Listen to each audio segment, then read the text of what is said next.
जय श्रीमन नारायण। अगली टिप्पणी जौन हम कहब उ रामानुजदास श्रीमान गट्टू वेणुगोपाल स्वामी द्वारा बताई गया है। अध्याय 8 अक्षर परब्रह्म योग श्लोक 21। अव्यक्तोऽक्षर इत्युक्तः तमाहुः परमां गतिं यं प्राप्य न निवर्तन्ते तद्धाम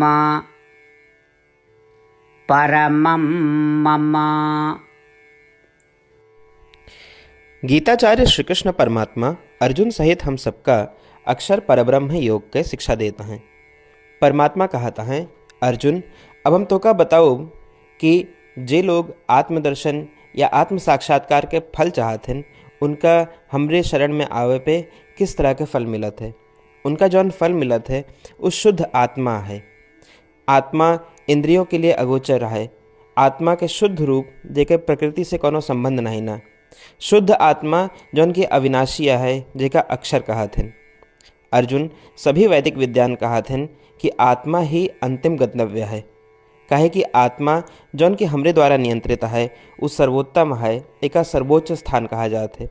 और जे इस सर्वोच्च स्थान का पाए लेत है आत्मदर्शन या आत्म साक्षात्कार के जरिए ओका दोबारा जन्म नहीं लेक पड़त और जन्म और मृत्यु के इस चक्र से नहीं गुजरे पड़त। इस प्रकार श्री कृष्ण परमात्मा आत्म साक्षात्कार या आत्मदर्शन के फल के महिमा का स्पष्ट करता है। श्री कृष्ण परमात्मा की शिक्षाओं का ध्यान करते हुए बार बार ये स्मरण करते हुए कि आत्मा कितनी महान है, बार बार ये स्मरण करते हुए कि हम ही आत्मा ही, हम सबसे शुद्ध रूप ही, हम उन सभी में सर्वश्रेष्ठ ही जेका श्री कृष्ण परमात्मा नियंत्रित करत हैं और हम अपने का प्राप्त करे के लिए जौन कि हम सर्वोच्च स्थान ही और केवल श्री कृष्ण परमात्मा की शरण में या श्रीमन नारायण की शरण में जाए के लिए आओ हम श्री कृष्ण परमात्मा के शब्दों का यथावत दोहरावे के प्रयास करी। अव्यक्तोऽक्षर इत्युक्तः तमाहुः परमां गतिं यं प्राप्य न निवर्तन्ते तद्धाम परमं मम। श्रीमद् भगवद गीता के पूरा निचोड़ श्री कृष्ण परमात्मा अध्याय 18 के श्लोक 65 से 70 के 8 कर्मों में रख दिए हैं। श्री कृष्ण कहन, ये 8 बात मानने वाले पे हमार स्नेह है, ये भक्तन की हम हर प्रकार से सुरक्षा करें। श्री कृष्ण परमात्मा द्वारा कही पूरी श्रीमद् भगवत सुने के बाद अर्जुन कहन, करिष्ये वचनम तव, माने कृष्ण हम तोहरे कहे अनुसार ही करब। यह कारण कृष्ण अर्जुन पे हर तरह की विजय और सफलता के अनुकंपा करें। चला हमो परमात्मा के वचन दी कि हम भी ये 8 कर्म करब। ये वचन से बढ़ के कोनो पूजा तप या यज्ञ नहीं बा। हम ये 8 वचन कहब, आप सब जने एक अपने मने और बुद्धि में विचार करें। इस प्रकार श्री कृष्ण के निज वचन देत समय परमानंद से प्रकाशित श्री कृष्ण के मुखमंडल के अनुभूति भी करें। जय श्रीमन नारायण। हमारे 8 वचन ई हैं। हमार प्रथम वचन, हे श्रीमन नारायण, आपके निर्देशानुसार हम आपके ध्यान और चिंतन करब। हमारा दूसर वचन, हे श्रीमन नारायण, आपके समझाए अनुसार हम सदा आपके भक्त रहब। हमारा तीसर वचन, हम अपन सारा कर्म आपके संतोष और सेवा के लिए ही करब। हमारा चौथा वचन, जैसा आप कहें हमका पूरा विश्वास है कि हम आपके हैं और हम सदा आपका करबद्ध नमस्कार व पूजन करब। हमारा 5वां वचन, हे श्रीमन नारायण, अध्याय 18 श्लोक 66 में आपके कथन मामेकं शरणं व्रज अनुसार केवल आपकी शरणागत की बात कही बा। श्रीमन नारायण, हम केवल आप एक शरण में आए हैं।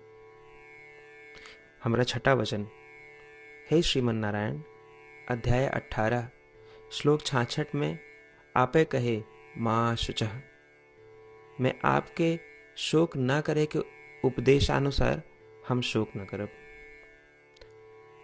हमार 7वां वचन, हे श्रीमन नारायण, आपने हमरे खातिर श्रीमद् भगवत गीता दे के हम पे बड़ी कृपा की है।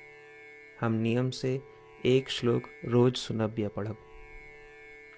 हमारा 8वां वचन, हे श्रीमन नारायण, आपने सारे लोग के लिए गीता दी है। जे भक्तन गीता के बारे में नहीं जानतन, हम उन तक आपके अलौकिक बतिया पहुंचावे के प्रयत्न करब।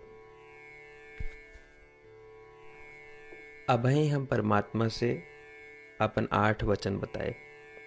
श्रीमन नारायण कया वचन देव कि हर दिन जैसा वो कहे हैं हम वैसन करब, यह एक महान पूजा है। आवा हम अपने अडिग विश्वास के साथ उनका अपन वचन दी कि हे श्रीमन नारायण, आप जैसा कही हैं हम वैसन करब, जैसा आप चाहिए वैसा ही व्यवहार करब और हम केवल आपे के लिए काम करब। श्रीमन नारायण करिष्ये वचनम तब, माने श्रीमन नारायण हम आपके निर्देशानुसार कार्य करब। सर्वम श्री कृष्णार्पणमस्तु। जय श्रीमन नारायण।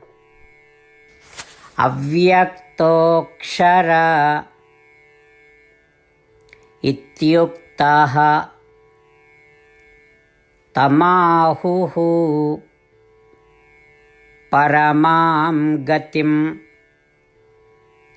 यं प्राप्य न निवर्तन्ते तद्धाम परमं मम। अव्यक्तोऽक्षर इत्युक्तः तमाहुः परमां गतिं यं प्राप्य न निवर्तन्ते तद्धाम परमं मम।